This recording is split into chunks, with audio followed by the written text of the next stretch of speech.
देवर खाली साया रंगता तनी होता गुदा गुदे नया नया रंगता मोर दुलरुआ देवर खाली साया रंगता होय दुलरुआ देवर खाली साया रंगता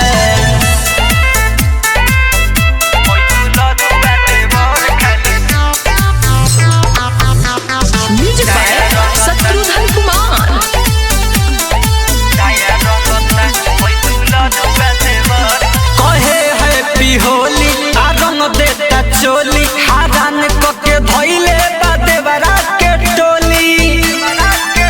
ए सखी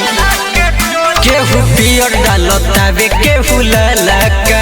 सखी काटी कही भीगे जाता खलका कितना कहला तो सखी रे पपाया रंगता मोर दुलरुआ देवर खाली साया रंगता होय दुलरुआ देवर खाली साया रंगता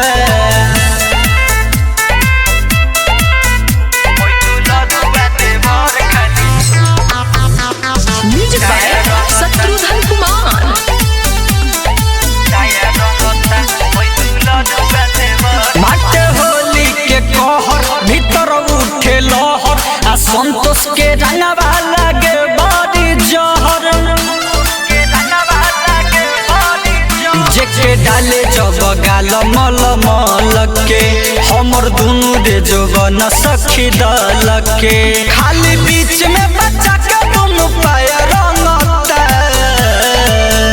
मोर दुलरुआ देवर खाली साया रंगता होय दुलरुआ देवर खाली साया रंगता